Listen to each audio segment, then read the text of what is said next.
যদি কেউ জিজ্ঞাসা করে যে আপনাদের ঠাকুর অনুকূলচন্দ্র ইষ্টভীতির নামে ব্যবসা করছেন, উত্তর দেবেন যে ভগবান শ্রীকৃষ্ণ কি ব্যবসা করেছেন? প্রশ্ন করবেন, ভগবান শ্রীকৃষ্ণ কি ব্যবসা করেছেন? যদি বলে কেন, ভগবান শ্রীকৃষ্ণ কই এরকম করেননি তো, বলবেন করেননি। দেখুন তো গীতার 3য় অধ্যায়ের 12 নম্বর শ্লোকটা কি বলছেন, ভগবান শ্রীকৃষ্ণ কি বলছেন? ইষ্টান ভোগান্নি হইব দেবা দর্শন্তে যজ্ঞ ভাবিতাহ তৈয়ের দত্তান প্রদায়েভ্য যো ভুঙ্কতে স্তেন এব সহ।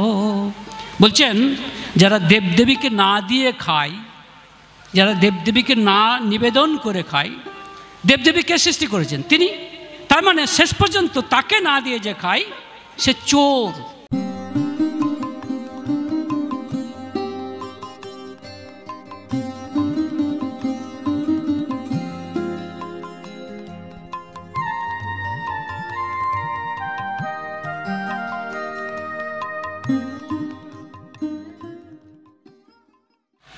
আজকের যে আলোচ্য বিষয় নির্ধারিত হয়েছে, বিষয়টি এরকম যে ভক্তি সিদ্ধি এনে দিতে পারে। এই ভক্তির কথাটা আপনারা বিভিন্ন জায়গায় শুনেছেন, বিশেষ করে সমস্ত ধর্মীয় প্রতিষ্ঠানেই এই ভক্তির ব্যাপারটা আছেই। কিন্তু ভক্তি কাকে বলে, এর ডেফিনেশন কি, আমি অন্তত শ্রী শ্রী ঠাকুর অনুকূলচন্দ্র যা বলেছেন এত সুন্দর আমি অন্তত শুনিনি। আপনারা যারা শুনছেন, আমি কিন্তু আপনাদের কাছেও কিছু প্রশ্ন রাখছি। বলা যায় এটা ঠিক ভাষণ নয়, পরস্পর আলাপন।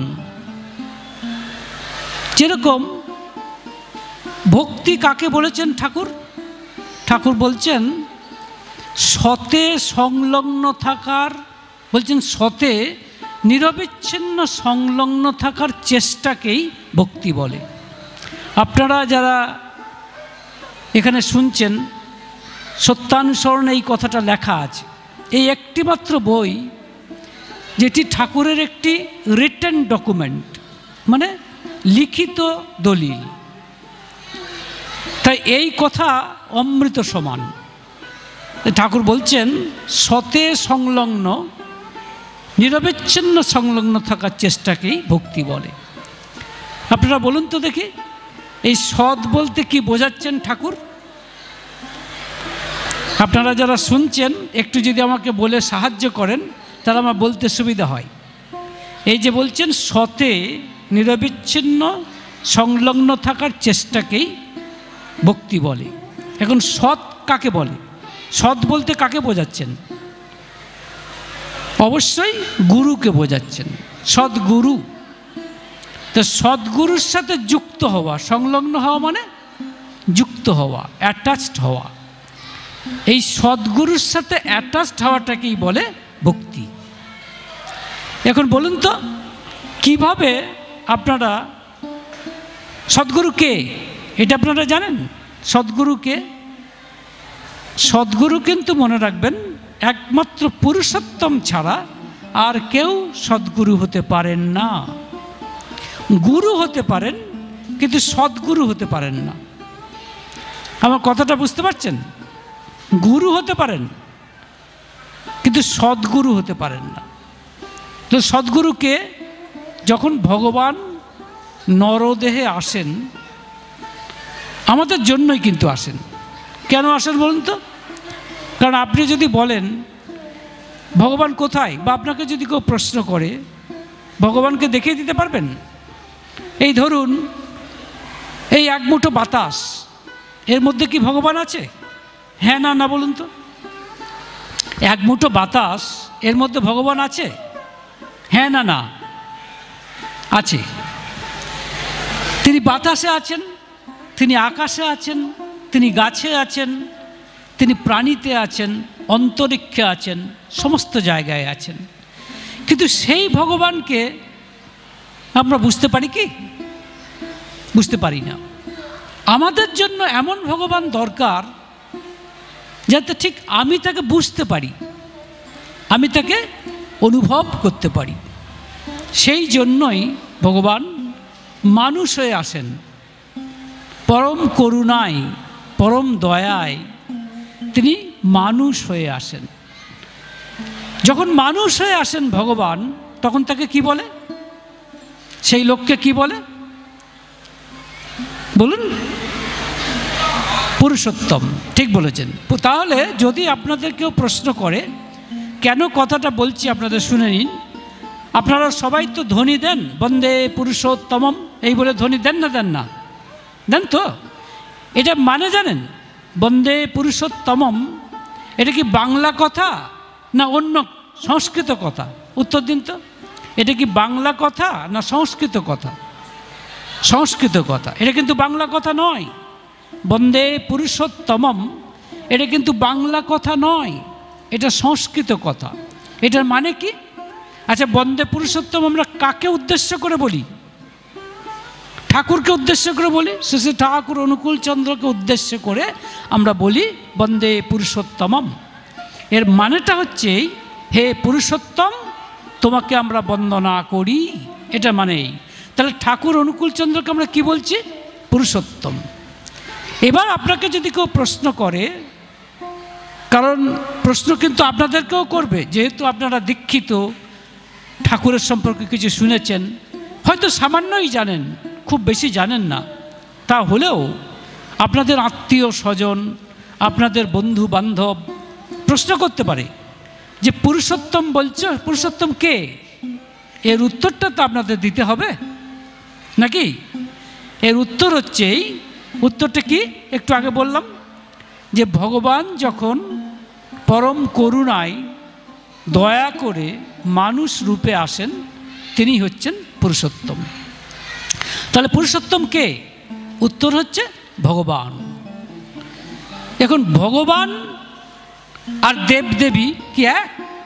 তা নয় কিন্তু, এটা মনে রাখবেন, বোঝার চেষ্টা করুন যে শ্রী শ্রী ঠাকুর অনুকূলচন্দ্র কে? কাকে আপনি ধরেছেন? তিনি কি কোনো দেবদেবী? যেরকম বিভিন্ন দেবদেবীর পূজা আর্চা হয়, আপনারা জানেন, আমরা নিজেরাও পূজা আর্চা করি দেবদেবীদের। কারণ ঠাকুরকে বলেছিলেন, একজন প্রশ্ন করেছিলেন, আলোচনা প্রসঙ্গে আছে, যে এরকম একটা বাজারে চল আছে যে সৎসঙ্গীরা নাকি দেবদেবীদের বিশ্বাস করে না। তো ঠাকুরকে বলেছিলেন, প্রশ্ন করেছিলেন যে সৎসঙ্গীরা নাকি দেবদেবীকে বিশ্বাস করে না? ঠাকুর উত্তর দিয়েছিলেন, খুব বেশি করে করে, বরং সত্তাসহ করে। তবে ব্যাপারটা কীরকম মনে রাখবেন, এটা ঠাকুর বলছেন না, এটা আমি বলছি আপনাদের, যে দেবদেবীর পূজা করা আর পুরুষোত্তমের পূজা করা এক জিনিস নয়, এটা বুঝে নিতে হবে। পুরুষোত্তমের পূজা করলে কোনো দেবদেবীর কোনো রোষ হয় না, তার কারণ পুরুষোত্তম থেকেই দেবদেবীর সৃষ্টি হয়েছে। কে বলছেন? কথাটা কার কথা? ভগবান শ্রীকৃষ্ণের কথা, আর কারো নয়, স্বয়ং ভগবান শ্রীকৃষ্ণ বলছেন, ন মে বিদু সুরগণা প্রভবম ন মহর্ষয় অহমার্দির্হি দেবানাম মহর্ষিণাঞ্চ সর্বসহ। এটা গীতার কথা, দশম অধ্যায়ের 2য় শ্লোক, যার মানে হচ্ছেই যে দেখো অর্জুন, আমি দেবদেবীদের সৃষ্টি করেছি, দেবদেবীরা কিন্তু আমার সৃষ্টি রহস্য জানে না। আর ঠাকুর কি বলছেন? পুরুষোত্তমের করলে পূজা কোনো দেবতার হয় না রোষ, বৃক্ষ মূলে জল দিলে পাতার সন্তোষ। বোঝার চেষ্টা করুন কি বলছেন, যে পুরুষোত্তমের করলে পূজা কোনো দেবতার হয় না রোষ, মানে রাগ হয় না, বৃক্ষ মূলে জল দিলে পাতার সন্তোষ। তাহলে বৃক্ষ মূলটাকে পুরুষোত্তম। আপনি যদি গাছের পাতায় জল দেন, গাছ বাঁচবে কি? গাছকে বাঁচাতে গেলে কোথায় জল দিতে হবে? বৃক্ষ মূলে, মানে মূলটাতে। তাহলে এবার বুঝুন দেবদেবী আর পুরুষোত্তমের মধ্যে তফাৎ। তাহলে কাকে ধরেছেন সেটা বুঝতে পেরেছেন? বুঝতে পেরেছেন? আশা করি বুঝতে পেরেছেন যে ঠাকুর অনুকূলচন্দ্র কে। যদি আপনাদের কেউ প্রশ্ন করে যে ঠাকুর অনুকূলচন্দ্র কে, উত্তর দেবেন ঠাকুর অনুকূলচন্দ্র পুরুষোত্তম।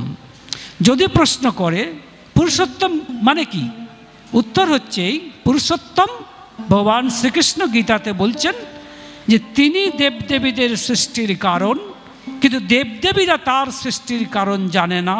অর্থাৎ পুরুষোত্তমই হচ্ছেন কি? স্বয়ং ভগবান, সাকার ভগবান। এখন প্রশ্ন হতে পারে কেন তিনি সাকার হয়ে এলেন? উত্তর হচ্ছে এই, কারণ আমরা নিজেরা সাকার। আমরা কি নিরাকার? হ্যাঁ না না বলুন তো? আমরা সাকার, আমাদের একটা আকার আছে, তাই না? সুতরাং তিনি সাকার হয়ে এসছেন। তা নিরাকার ভগবানকে কি ধারণা করা যাবে না? যাবে না, যাবে না, যাবে না, কঠিন। কে বলছেন? ভগবান শ্রীকৃষ্ণ বলছেন। কি বলছেন? বলছেন ক্লেশোধিকতরস্তেষাম অব্যক্ত চেতসাম অব্যক্তা হি গতির দুঃখম দেহবৎ ভীর ব্যাপতে। এর উত্তর হচ্ছেই, মানে অর্থ হচ্ছেই যে দেখো অর্জুন, তুমি যদি নিরাকার ভগবানের ধারণা করতে যাও তাহলে সেটা কষ্টকর, সহজ নয়। সহজ তাহলে কোনটা? কেন সহজ নয় সেটাও বলে দিচ্ছেন। কারণ আমরা দেহধারী, আমার একটা আকার আছে, তাই কোনো নিরাকার ভগবানকে আমি বুঝতে পারবো না বা বোঝাটা কঠিন। তাই ভগবান এসেছেন নররূপ ধরে, সরাসরি মানে নররূপ ধরে। আপনারা বলুন তো একটি ঠাকুরের বাণী যেখানে ঠাকুর এটা বলছেন যে তিনি নররূপে এসেছেন, এই বাণীটা বলুন তো। ঠাকুর বলেছেন, একবারে বাণীতেই বলেছেন যে তিনি নররূপে এসেছেন। জানেন, কেউ বলতে পারেন এতজন লোক বসে আছেন, ঠাকুরের এই বাণীটা বলুন তো যেখানে তিনি সরাসরি বলছেন যে তিনি নররূপে এসেছেন, মানে মানুষ রূপে এসেছেন। বলুন। দেখুন ঠাকুর বলছেন সব দেবতার সমাহারে পুরুষোত্তমের সৃষ্টি, সহজ মানুষ নররূপে করেন ধৃতিবৃষ্টি। বলছেন না, সব দেবতার সমাহারে পুরুষোত্তমের সৃষ্টি, সহজ মানুষ, মানুষ হিসেবে এসছেন। এবং কীরকম মানুষ হিসেবে এসছেন? সহজ মানুষ। সহজ মানুষ কেন? কারণ ঠাকুর একদিন আলোচনা করছেন তার পার্শ্বদের সাথে, হঠাৎ একটি মা, দেহাতি মা, তাড়াতাড়ি গিয়ে ঠাকুরের পায়ে মাথা ঠুকে বলছে, ঠাকুর এরকম। কি হয়েছে, কি হয়েছে? ঠাকুর চিৎকার করে উঠলেন। না, একটা সাধারণ পাতি সাংসারিক ঝগড়া, শাশুড়ি বউয়ের ঝগড়া। ঠাকুর কিন্তু শুনলেন এবং একটা সমাধান দিলেন। যারা পার্শ্বদ ছিলেন তারা বলছেন, ঠাকুর এই যে এসে এই আলোচনাটা ভঙ্গ করলো, এটা কি আপনার বিরক্তি হয়? আপনার বিরক্ত হয়নি? ঠাকুর বলছেন, কি করব, ও যখন আমার কাছে এলো আমার মনে হলো আমি ওই অবস্থায় পড়ে গেছি। বুঝতে পারছেন কত সহজ মানুষ? তাই নররূপে ধৃতিবৃষ্টি করতে এসেছেন। ধৃতিবৃষ্টি মানে ধর্মদান করতে এসেছেন। অধর্মের মুখোশটাকে একটানে খুলে ফেলে তিনি এসেছেন ধর্মদান করতে। যে ধর্মের মধ্যে কোনো ভাওতা নেই, যে ধর্মের মধ্যে কোনো রহস্যময়তা নেই, যে ধর্মের মধ্যে কোনো আবছা আবডালতার প্রয়োজন নেই, সরাসরি, যে জন্য সহজ মানুষ। রামকৃষ্ণদেব কি বলছেন? তোমরা ওই কলকাতার লোকেরা খালি লেকচার দিয়ে বেড়াও, আরে বাবা যাকে চোখে আঙুল দিয়ে দেখিয়ে দেওয়া যায় তা নিয়ে এত কথা কিসের বাবু? মানে ভগবান সম্পর্কে বলছে। তাই পুরুষোত্তম যখন আসেন মনে রাখবেন তিনি অত্যন্ত সহজ করে মানুষের কাছে ধর্মটাকে জানিয়ে দেন। এবার বলুন তো, ভগবানের সাথে যদি যুক্ত থাকতে হয় সব থেকে সহজ রাস্তা কোনটা? তার সাথে যুক্ত হতো আমাকে। কারণ ঠাকুর কি বলছেন যে সতে নিরবিচ্ছিন্ন সংলগ্ন থাকার চেষ্টাকেই ভক্তি বলে। তা যদি যুক্ত হতে হয় সহজ রাস্তাটা কি? আপনারাই উত্তর দিন। হ্যাঁ, কি বলেন? ভক্তিযুক্ত নিশ্চয়ই, সেই ঠিকই বলেছেন, কিন্তু আমরা কিসের মাধ্যমে ঠাকুরের সঙ্গে যুক্ত হই? হ্যাঁ, কি বললেন? নামের মাধ্যমে। ঠাকুর যে নাম দিয়েছেন, এই নামের নাম জপ করার মাধ্যমে আমরা এই ঠাকুরের সঙ্গে যুক্ত হই। তো এই যে নাম দিলেন, নামটা কি? কেন নামটা করলে তার সঙ্গে যুক্ত হতে পারবো? এই প্রশ্ন তো আপনাকে করতেই হবে, তাই নয় কি? এটাই হচ্ছে ভক্তিযোগ। মনে রাখবেন, এই দীক্ষা দেওয়াটা হচ্ছে ভক্তিযোগের অন্তর্গত। দীক্ষা দেওয়াটা ভক্তিযোগের অন্তর্গত। এখন এই নামটা করলে আপনি তার সঙ্গে যুক্ত হতে পারছেন, তার প্রমাণ কি? প্রমাণ করতে পারবেন? বিজ্ঞানসম্মত প্রমাণটা শুনুন। মনে রাখবেন, এটা সবাই বলেছেন যে ভগবান প্রথমে যে তার প্রথম প্রকাশ হচ্ছে শব্দের মাধ্যমে।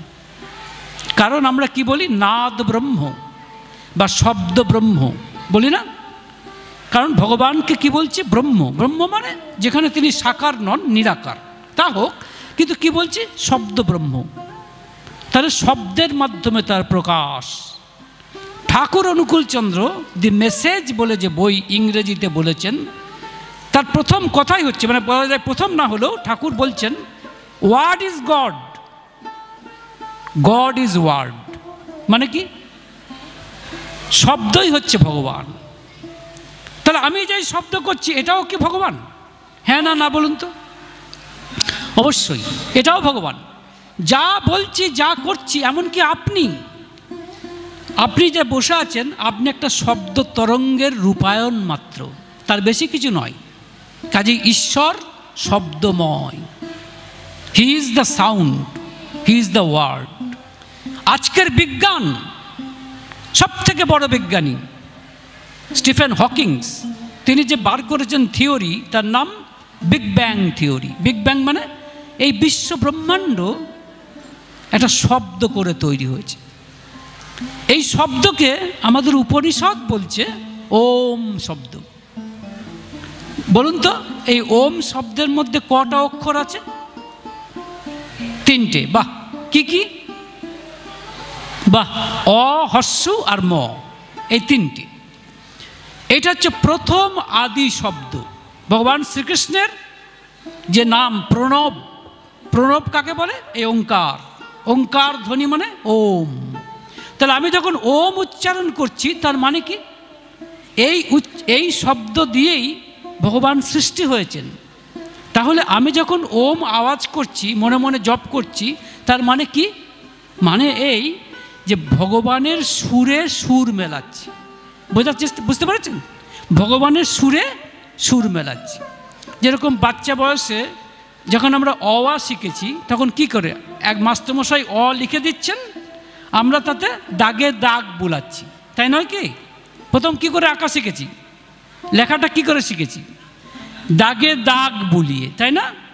সেরকম এই যে শব্দ করে ঈশ্বর সৃষ্টি হয়েছেন, আমরা যখন এই শব্দটাকে আওয়াজ করছি, জপ করছি, তার মানে ভগবানের সাথে আমরা যুক্ত হচ্ছি।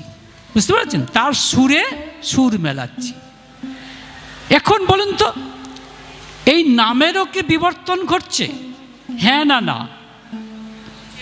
ঘটছে, অবশ্যই ঘটছে। যেরকম পুরুষোত্তমেরও বিবর্তন ঘটছে। হ্যাঁ না না? প্রথম পুরুষোত্তম কে? রামচন্দ্র।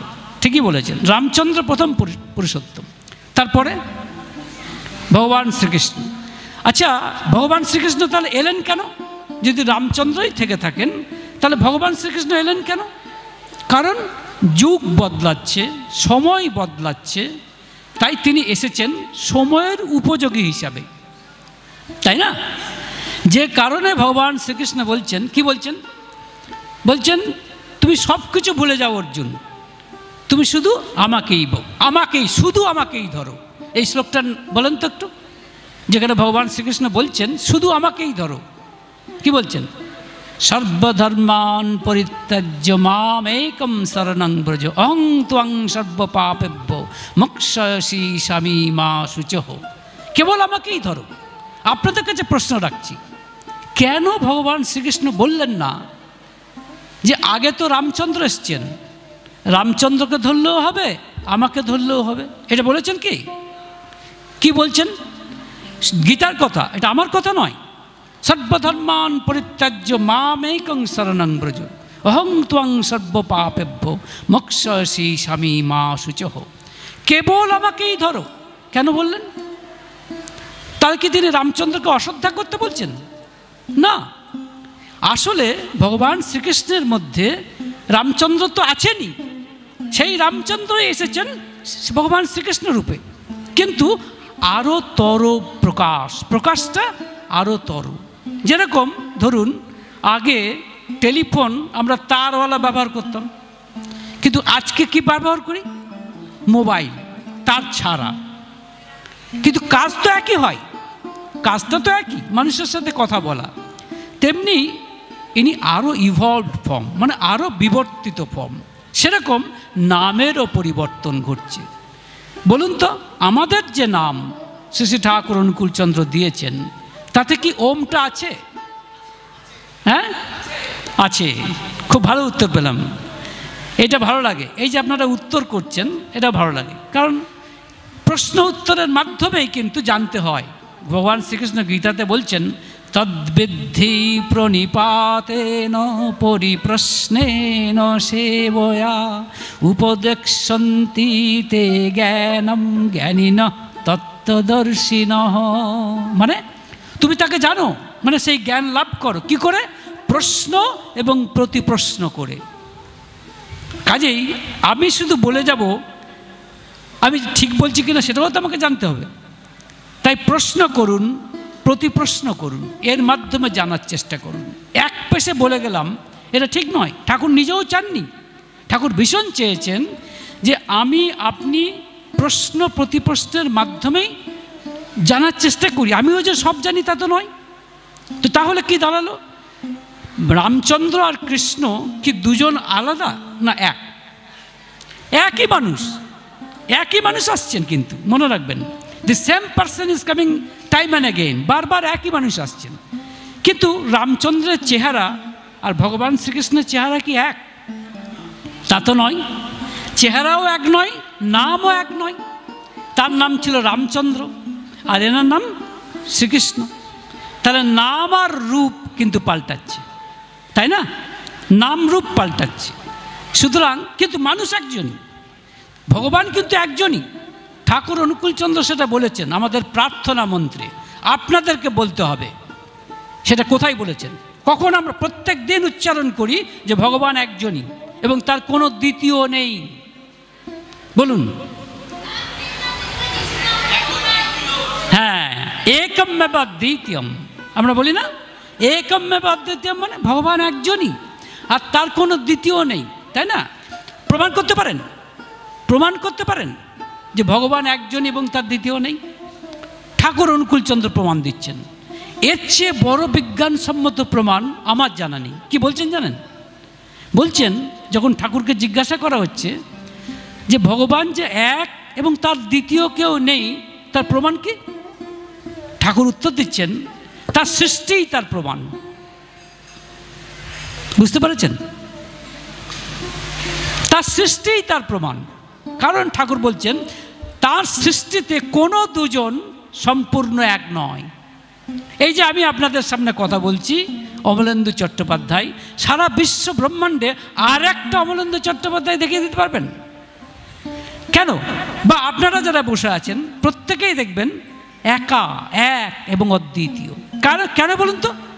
কারণ তিনি নিজে যেহেতু এক এবং অদ্বিতীয়, তাই তার সৃষ্টিকেও তৈরি করেছেন প্রত্যেককে এক এবং অদ্বিতীয়। এটাই সবচেয়ে বড় প্রমাণ। এটা বোঝার চেষ্টা করুন।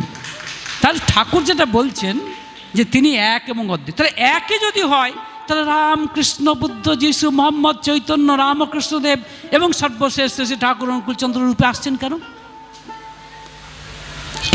বলুন। হ্যাঁ, যুগের প্রয়োজনে, ঠিক বলেছেন, যুগের প্রয়োজনে তাকে আসতে হচ্ছে, এবং যে যুগে যেটার প্রয়োজন বেশি সেই অনুযায়ী তিনি আসছেন। এবার দেখুন ঠাকুর যে নামটা দিয়েছেন তার মধ্যে ওম শব্দটা আছে। বলুন, মানে শব্দটা বলতে হবে না, আমি বলছি নামটা বলতে হবে না, বলুন তো ওম শব্দটা কোথায় আছে?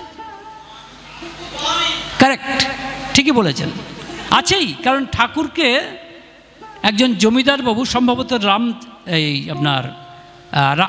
রামতারা জমিদার বাবু জিজ্ঞাসা করেছিলেন যে আপনাদের এই নাম করলে কি শব্দ এবং জ্যোতি জাগে? ঠাকুর বললেন আলবাত জাগে, কারণ পুরনো সমস্ত যে নাম সেগুলো সবই আমাদের নামের মধ্যে আছে। সমস্ত নাম মনে রাখবেন, যত বীজ নাম আছে অবশ্যই তাদের মধ্যে ওম হচ্ছে বেস্ট, কিন্তু সেটা তো আছেই, কিন্তু তারও চেয়ে বেশি। সেই জন্যই এটা যুগোপযোগী, সেই জন্যই ঠাকুর অনুকূলচন্দ্র যুগপুরুষোত্তম। বোঝার চেষ্টা করুন, কারণ ওম তো আছেই, ইন অ্যাডিশন টু দ্যাট আরও আছে। এটা হচ্ছে নতুন, একদম নিউ।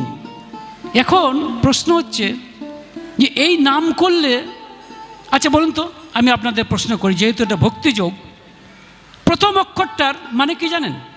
আমরা যে নাম করছেন প্রথম অক্ষরটা মানে কি? ঠাকুর কি বলেছেন জানেন? প্রথম যে অক্ষরটা তার মানেটা কি? ঠাকুর বলছেন টুপুস। টুপুস মানে ধাক্কা দেওয়া। দ্বিতীয়টার মানে কি? সিজেশন। সিজেশন মানে থেমে যাওয়া, ঠাকুরের কথা। আর শেষ দুটো মানে হচ্ছে টু অ্যান্ড প্রমোশন, অর্থাৎ এরকম এরকমভাবে দোলা। ভাবুন তো, শ্রীকৃষ্ণ দোলনায় দুলছেন, ভাবার চেষ্টা করুন। দোলনাটাকে শুরু করতে গেলে কি করতে হবে? একটা ধাক্কা দিতে হবে, এটা হচ্ছে প্রথম অক্ষর। এবার ধাক্কা দেওয়ার পর দোলনাটা কত দূর যাবে? একটা ডিস্টেন্স পর্যন্ত যাবে, তারপরে থেমে যাবে, যাবে না? চলতেই থাকবে কি? থেমে যাবে। তাহলে দ্বিতীয় অক্ষর। এরপরে কি হয়? দোলনাটা এদিক ওদিক চলে, বুঝতে পেরেছেন? তার মানে আপনি যখন নাম করছেন আপনার মাঝখানে কি হচ্ছে বলুন তো? আপনার হৃদয়ে কি হচ্ছে? হ্যাঁ, দোলযাত্রা। বোঝার চেষ্টা করুন, আপনার হৃদয়ে দোলযাত্রা হচ্ছে। প্রশ্ন করতে পারেন এই দোলযাত্রা যখন ভগবান শ্রীকৃষ্ণের আমল থেকে চলে আসছে, কিন্তু তার মানেটা বুঝতে পারিনি, অন্তত আমি বুঝতে পারিনি। বুঝলাম ঠাকুর যখন তার এই বীজ মন্ত্রের মানেটা বলে দিলেন। আজ বুঝতে পারি যে ভগবান শ্রীকৃষ্ণের দোলযাত্রার তাৎপর্য কি, মহিমা কি। কারণ ওই আমাদের নাম, ওই নামটাই ওই দোলযাত্রার দোলনযাত্রা হিসেবে দেখাচ্ছেন। কাজেই যখন আপনি নাম করছেন আপনার হৃদয়ে দোলযাত্রা চলছে। তো এই দোলযাত্রাতে কি লাভ হবে? এই যে আওয়াজটা আপনারা কোনদিন শুনেছেন? কখনো শুনেছেন কিনা দেখবেন, আপনারা বুকের শব্দ শুনতে পান? মানে বলছে আপনাদের হৃৎপিণ্ডের শব্দ কি শুনতে পান? হ্যাঁ, পান তো? বেশি করে পাবেন যদি বাঁ কাতে শোন এবং একটা বালিশ এই বুকের নিচে দেন, তাহলে আপনার হৃৎপিণ্ডের শব্দটা শুনতে পাবেন। পাবেন না? পাবেন না? পাওয়া যাবে তো? বলুন তো, ওই শব্দের মধ্যে এই বীজ নামটা আছে কিনা? আছে। চেষ্টা করবেন ওই ওই ওই হৃৎপিণ্ডের শব্দের সঙ্গে ওই নামটাকে ইয়ে করতে, মানে কানেক্ট করতে। দেখবেন এক সময় আপনার হৃৎপিণ্ডও ওই নামের সঙ্গে দুলছে। যেরকম দেখুন, আপনারা ট্রেনে যান, ট্রেনে মাঝে মাঝে কীরকম একটা আওয়াজ হয় বলুন তো? ঢকঢক ঢকঢক এরকম আওয়াজ যাওয়ার সময় দ্রুত, যখন দ্রুত যাচ্ছে এরকম আওয়াজ শুনতে পান? পান না? পান না? পান তো? সেরকম আপনি যখন আপনার শরীরের মধ্যে যে প্রাণন প্রবাহ, ঠাকুর বলছেন ভাইটাল ফ্লো, এইটাকে অনুভব করার নামই হচ্ছে অজপা জপ। অনেকে জানে না। অনেকে বলে যে অজপা জপ মানে নিঃশ্বাস প্রশ্বাসের জপ। একজন পশ্চিম দেশীয় সাধু ঠাকুরকে প্রশ্ন করেছিলেন যে অজপা জপ কাকে বলে? ঠাকুর প্রশ্ন করেছে বলে উত্তর দিচ্ছেন যে আপনিই কর না। সেই সাধু উত্তর দিচ্ছেন যে নিঃশ্বাস প্রশ্বাসের যে জপ সেটাই হচ্ছে অজপা জপ। ঠাকুর বললেন না, নিঃশ্বাস প্রশ্বাসের জপকে অজপা জপ বলে না। আমার ভিতরে যে প্রাণন প্রবাহ চলছে, যার জন্য আমি বেঁচে আছি, যেটা আমার আত্মা, মনে রাখবেন, এই যে আত্মা বুঝতে পারি না, এই আত্মাটা হচ্ছে প্রাণন প্রবাহ, সেইটাকে অনুভব করার নামই হচ্ছে অজপা জপ। অর্থাৎ আমি বলতে চাইছি, আপনারা যখন জপ করেন তখন কি আপনাদের ঠোঁট নড়ে, জিভ নড়ে? হ্যাঁ না না, নড়লেই যে খারাপ হবে তা নয়, বা আওয়াজ করে বললেই যে অন্যায় হবে তাও নয়, কিন্তু ঠাকুর বলছেন যে আওয়াজ যত কম করা যায়, বুঝতে পেরেছেন? অর্থাৎ চেষ্টা করা ঠোঁট না নড়ানো, জিভ না নড়ানো। তার ফলে আপনি ভিতরে ভিতরে নাম করুন, একটা সময় বুঝতে পারবেন আপনার হৃৎপিণ্ডও কিন্তু ওই নামেই দুলছে। যখন বুঝতে পারবেন, তার মানে আপনার প্রাণন প্রবাহ যখন আপনি অনুভব করতে পারবেন, এটাই হচ্ছে অজপা জপ। মনে রাখবেন, সব সময় কিন্তু আমাদের শরীরে এটা চলছে। এখন প্রশ্ন হচ্ছে, আমরা তো সবসময় ঠাকুরের সঙ্গে সংযুক্ত থাকতে পারি না। একটা তো নিশ্চয়ই নামের মাধ্যমে সংযুক্ত থাকা, কিন্তু ধরুন নাম জপ ছাড়াও কি তার সঙ্গে যুক্ত হওয়া যায় না? হ্যাঁ না না বলুন তো? যায়। কিসের মাধ্যমে? হ্যাঁ বলুন। হ্যাঁ, মনন করার মাধ্যমে তো নিশ্চয়ই, সেটা তো নাম ধ্যান, আমি ধরে নিচ্ছি সেটাই নাম ধ্যান। অর্থাৎ আপনি যখন নাম করছেন এবং ধ্যান করছেন, ধ্যান করা মানেই তার মনন করা, তাকে স্মরণ করা এবং মনন করা। এছাড়া অন্য কোনোভাবে কি তার সঙ্গে যুক্ত হওয়া যায় না? হ্যাঁ, কিসের? হ্যাঁ, এক্স্যাক্টলি, কাজের মাধ্যমে হয়। ধরুন এই যারা এখানে যারা অ্যাডমিনিস্ট্রেশনে রয়েছেন, অর্থাৎ যারা প্রশাসনে রয়েছেন, এখানে যারা আছেন, তারা তো হয়তো সবসময় নাম ধ্যান করতে পারছেন না। তার মানে কি তারা ঠাকুরের সঙ্গে যুক্ত নন? অবশ্যই। কিসের মাধ্যমে যুক্ত? কর্মের মাধ্যমে, কাজের মাধ্যমে। তাই নানাভাবে কিন্তু তার সঙ্গে যুক্ত হওয়া যায়, কাজের মাধ্যমে তার হয়ে। বা ধরুন ঠাকুর কি বলছেন, একজন ঋত্বিক তার অবলেটের বাড়িতে গিয়ে হয়তো জিজ্ঞাসা করছে, এই জমিতে তুমি কি লাগাও? বলছে ধান লাগাই। সে বলছে কি ধান লাগাও? যে অমুক ধান লাগাও। ঋত্বিক বলবে ঠিক আছে, এবার থেকে তুমি এই ধান লাগাও, এরকম সার দাও, আর ধান শেষ হয়ে গেলে এবার ছোলা লাগাও।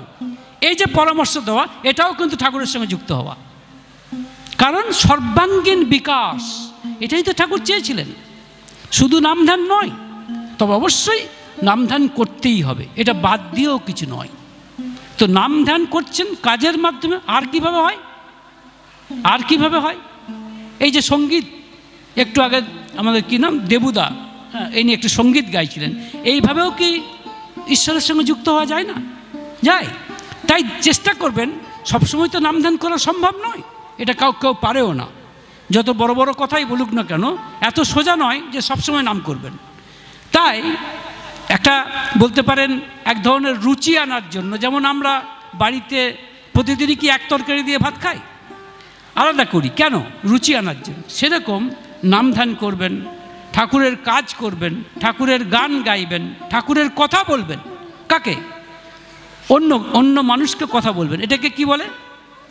যাজন। এবার ধরুন একজন মানুষ ঠাকুরকে বলছেন, ঠাকুর আপনি যে আমাকে যাজন করতে বললেন, আমার কথা শুনবে কে? আমার কথা তো কেউ শোনে না। তখন ঠাকুর উত্তর দিয়েছিলেন, তুই ঘরের মধ্যে বসে ওই 4টে দেওয়ালকে বলবি, আমি দেওয়ালের মধ্যে থেকে তোর কথা শুনবো। তা দেখুন, কেউ যদি না শোনে তাতেও ভয় নেই, তোর ডাক শুনে যদি কেউ না আসে তবে একলা চলো রে। মনে রাখবেন, আপনার সাথে কেউ না থাকলেও ঠাকুর আছেন। যেমন একজন দাদা, সে ঠাকুরকে এসে বলছেন, ঠাকুর আমার আর বাঁচতে ভালো লাগছে না। ঠাকুর বলছেন কেন? বলছেন এই জগতে আমাকে নির্বান্ধব বলে মনে হয়, আমার কোনো বন্ধু নেই, নির্বান্ধব বলে মনে হয়। ঠাকুরকে উত্তর দিয়েছিলেন জানেন? শুনবেন, ঠাকুর বলছেন, কোষ কি পাগল, পরমপিতা যার পিতা, যে পরমপিতার সন্তান, পরমপিতা যার বন্ধু, সে আবার নির্বান্ধব হয় কি করে? এই হচ্ছেন ঠাকুর। কেন কি তিনি আমার ভিতরে রয়েছেন। যেরকম কস্তুরী মৃগ বলে এক ধরনের মৃগ থাকে, মানে হরিণ, তার পেটে গন্ধ জিনিস কস্তুরী তৈরি হয়। যখন কস্তুরিটা পেকে যায় তখন ওই হরিণটা চারিদিকে দৌড়ে বেড়ায়। কিসের জন্য বলুন তো? ওই গন্ধটা আসছে কোথা থেকে, চারিদিকে ঘুরে, কিন্তু আসলে গন্ধটা তার পেটের মধ্যেই, নাভিতেই, কিন্তু সে জানে না। সেরকম আমরা আনন্দ খুঁজতে চাইছি, আমরা আনন্দ খুঁজতে চাইছি জগতের মধ্যে, মানে বাইরে, কিন্তু আনন্দ আছে আমার ভিতরেই। কস্তুরী মৃগ সেটা জানে না, সেরকম আমরাও জানি না আমাদের আনন্দের অনুসন্ধান উৎস কোথায়। উৎসটা হচ্ছে আমার ভিতরে। তাই আমার বারবার যদি ঠাকুরের সঙ্গে আমি নাম করি, তার অর্থই হচ্ছে আমি তাকে আমার মধ্যে আমার ঠাকুরকে জাগাতে চাইছি। তার মানে আমি এই যে বলছেন সিদ্ধি এনে দিতে পারে। বলুন তো সিদ্ধি মানে কি? মানে আমার উদ্দেশ্য কি, মানব জীবনের উদ্দেশ্যটা কি? এই যে জন্মেছি, এই জন্মানোর উদ্দেশ্যটা কি?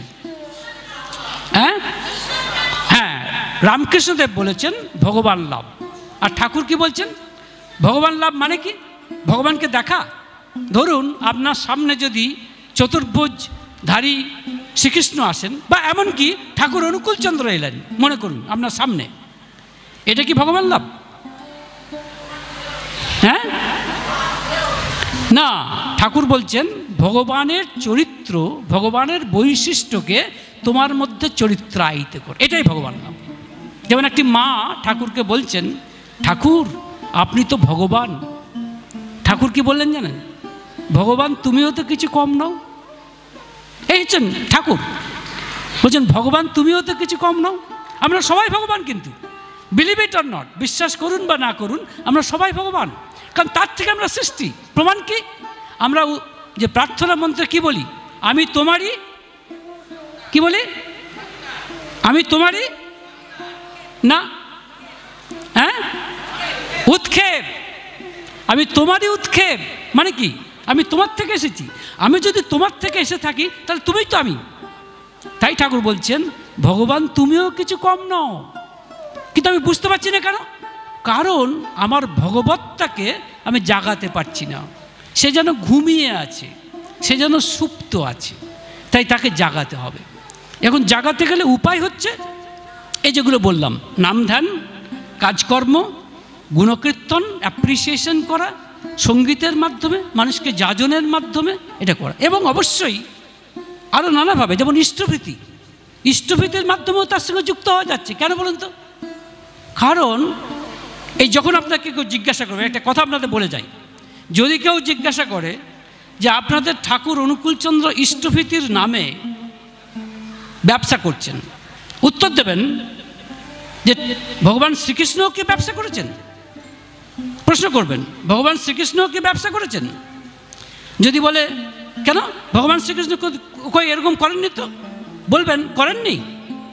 দেখুন তো গীতার 3য় অধ্যায়ের 12 নম্বর শ্লোকটা কি বলছেন? ভগবান শ্রীকৃষ্ণ কি বলছেন?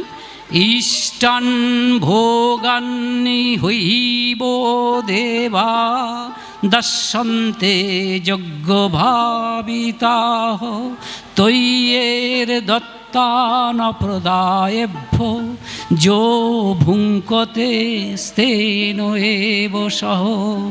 বলছেন যারা দেবদেবীকে না দিয়ে খায়, যারা দেবদেবীকে না নিবেদন করে খায়, দেবদেবীকে সৃষ্টি করেছেন তিনি, তার মানে শেষ পর্যন্ত তাকে না দিয়ে যে খায় সে চোর। কে বলছেন কথাটা? কে বলছেন? ভগবান শ্রীকৃষ্ণ। তাহলে ভগবান শ্রীকৃষ্ণকে দিতে বলছেন না? হ্যাঁ না না? বলবেন রবীন্দ্রনাথকে বিশ্বাস করেন? জিজ্ঞেস করবেন রবীন্দ্রনাথকে ভালোবাসেন? রবীন্দ্রনাথ কি বলছেন? যে তোমার প্রাণের দেবতা প্রতিদিন প্রত্যুষে তোমার বাড়িতে প্রতিদিন আসেন তোমার কাছে এক মুষ্টি ভিক্ষার জন্য, কিন্তু না পেয়ে ফিরে যান। তাই তুমি কোনো কিছু আশা না করে তাকে এক মুষ্টি দাও। কার কথা? রবীন্দ্রনাথের কথা। কিন্তু ঠাকুর অনুকূলচন্দ্র কি করেছেন? উত্তম বোধের কাজ করেছেন। আচ্ছা আমাকে একটু টাইমটা বলে দেবেন দাদা, আমি সেই অনুযায়ী বলবো। হ্যাঁ, তাই উত্তম বোধের কাজ করেছেন, এটা আমাদের গলা টিপে এই কাজটা করিয়ে দিয়েছে। তার মানে আমি যখন ইষ্টভীতি করছি, তার মানে আমি গীতার ভগবান শ্রীকৃষ্ণের কথাকে বাস্তবে প্রতিপালন করছি। তাই এই ধরনের প্রশ্ন করলে সরাসরি উত্তর দেবেন যে এগুলো মানো তো, এবার কথা হচ্ছে, তাহলে দেখুন কতভাবে তার সাধনার সিদ্ধিটা কি? ভগবান লাভ। এবং ভগবান লাভ মানে ভগবানের চরিত্রটাকে আমার চরিত্রে চরিত্রায়িত করা। কীরকম? যেমন ঠাকুর একদিন বসে আছেন, প্রফুল্লদার বন্ধু এসেছেন, তখনকার দিনে ICS পাস, কিছু কথা বলবেন। ঠাকুর কাছে গেছেন, তো ঠাকুর বলছেন আজকে আমি কোনো কথা বলতে পারবো না, কারণ দোবে পাড়ার একটা কুকুর আজ মারা গেছে, ওর কয়েকদিন কাশি হয়েছিল, আমি ওষুধ দিতে বলেছিলাম এবং লক্ষ্য রাখতে বলেছিলাম, কিন্তু পরে জানতে পারি যতটা করা দরকার ছিল ততটা করা হয়নি, তাই আমার আজকে আমি কোনো কথা বলতে পারবো না। তখন প্রফুল্লদা পরে তাকে বলছেন, বন্ধুকে, যে তুমি এত কষ্ট করে এলে, তা ঠাকুরের সঙ্গে তো কথা হলো না। তা প্রফুল্লদার বন্ধু বলছেন, বলো কি, এর চেয়ে বড় ভগবান আর কে আছে, যে একটা সামান্য কুকুরের জন্য এত কাতর? কেন কাতর বলুন তো? কারণ কুকুরটাও তো তারই সৃষ্টি। এমনকি গাছের পাতা, একটা ডাল ভেঙে গেলে ঠাকুরের যেন আঙুল ভেঙে গেল, এগুলো প্রমাণ যে তিনি ঈশ্বর। কাজেই আমার মধ্যেও সেটা থাকা উচিত। একটা রাস্তার কুকুর বা যে কোনো কুকুর বিড়াল যাই হোক, সেটাকে তার প্রতি আমার একটা সহানুভূতি থাকা উচিত। এবং এটা থাকার জন্য, যাতে থাকে বা জাগে, তার জন্য ঠাকুর কি করেছেন? উত্তর দিন তো, ঠাকুর কি করতে বলেছেন? আপনারা যে ইষ্টভীতি যেদিনকে দেন, হ্যাঁ কারেক্ট, ঠিক বলেছেন। এই তো ভূতভোজ্যের মধ্যে কিন্তু এই যে দেখছেন সর্বত্র সব কিছু আছে, কিন্তু মনে রাখবেন, কারণ শুধুমাত্র পৃথিবীটা কেবল মানুষের জন্য নাকি? তা তো নয়, পৃথিবীটা সমস্ত কিছুর জন্য। এটা কোথায় দেখছেন? বা অর্জুন দেখছেন কোথায়? ভগবান শ্রীকৃষ্ণের মধ্যে যখন বিশ্বরূপ দেখছেন, 11 অধ্যায়ের 15 নম্বর শ্লোকে ভগবান শ্রীকৃষ্ণকে ক্ষেত্রে অর্জুন কি দেখছেন? পশ্যামি দেবান তব দেব দেহে সর্বান তথা ভূত বিশেষ সংঘান। কি বলছেন? সব কিছু ভূত বিশেষ তোমার মধ্যে দেখতে পাচ্ছি। ব্রহ্মাণম ঈশম কমলাসনস্থম ঋষিংশ্চ সর্বান উর্গান চ দিব্যান। এর অর্থ হচ্ছে তোমার মধ্যে সব কিছু দেখতে পাচ্ছি। তাই ঠাকুর অনুকূলচন্দ্র এই যে প্রমাণ, এগুলো যে তিনি একটা কুকুরের জন্য, একটা গাছের ডালের জন্য তার প্রাণ কাঁদছে, আপনারা শুনলে অবাক হয়ে যাবেন। এটা আলোচনার প্রসঙ্গে আছে যে ঠাকুর যখন দেওঘরে এসেছেন, তার আগে কিন্তু সেখানে তেমন জনবসতি ছিল না, কিন্তু ঠাকুর আসার 4 বছর পরে দেখা গেল কি জানেন? যে পাখি, তাদের সংখ্যা বেড়েছে এবং রকম বেড়েছে। যে বন্য জন্তুর আওয়াজ আগে শোনা যেত না, এখন শোনা যাচ্ছে। ঠাকুরকে জিজ্ঞাসা করা হয়েছিল, তখন ঠাকুর বলেছিলেন সবার সঙ্গে সবার একটা সম্পর্ক আছে, মনে রাখবেন। আজকে বিজ্ঞান সেই কথা বলছে। বিজ্ঞান কি বলছে জানেন? যেমন ধরুন ধানের পোকা মারতে হবে, ইনসেকটিসাইড দিচ্ছেন, তাতে ভালো পোকাও মারা যাচ্ছে, কিন্তু ক্ষতি হয়ে যাচ্ছে। হ্যাঁ, সুতরাং জর্জ বার্নার্ড শ বলে একজন বিজ্ঞানী দার্শনিক বলেছিলেন, science is always wrong, it never solves A problem without creating 10 মোর। বিজ্ঞান সবসময় ভুল, এটা একটা সমস্যার সমাধান করতে গিয়ে 10টা সমস্যা সৃষ্টি করে ফেলে। তাই মনে রাখবেন একটা কথা, আমরা কিন্তু বড় অসহায়। আমরা যে অসহায় তার প্রমাণ, 8 ঘন্টা যখন আমরা ঘুমোই, তখন আমাকে দেখে কে? রামকৃষ্ণদেব কি বলছেন? যে রাত্রেবেলায় যখন মুখ হাঁ করে ঘুমোস, তোর মুখে মুতে দিলে টের পাস, তখন তোকে রক্ষা করে কে? তাই ঠাকুরকে যখন জিজ্ঞেস করা হচ্ছে, আমাদের ঠাকুরকে, যে তিনি যে দয়াময়, তার প্রমাণ কি? ঠাকুর বলছেন, এই যে বেঁচে আছি, এই বেঁচে থাকাটাই তার দয়া। সেই সুতরাং এইটা বুঝে নেবেন, এবং সেই অনুযায়ী শেষ কথা, সারা দিনও তার সঙ্গে যুক্ত হবেন। সকালে ওঠার সময় একবার ঠাকুরের নাম করবেন, জোর করে, সহজে তো হয় না, জোর করে করবেন। ইষ্টভীতির সময় নাম করবেন, আর চেহারাটা দেখবেন, বারবার চেহারাটা দেখবেন ঠাকুরের, এবং ওই প্রার্থনা তো করবেনই, এবং রাত্রে ঘুমোতে যাওয়ার আগে, অর্থাৎ সারা দিনও তার সঙ্গে যুক্ত থাকার চেষ্টা করুন। দেখবেন ধীরে ধীরে আপনার পরিবর্তন হচ্ছে। আপনি হয়তো বুঝতে পারবেন না, আপনার প্রতিবেশী বুঝতে পারবেন। ভালো থাকবেন। জয় গুরু।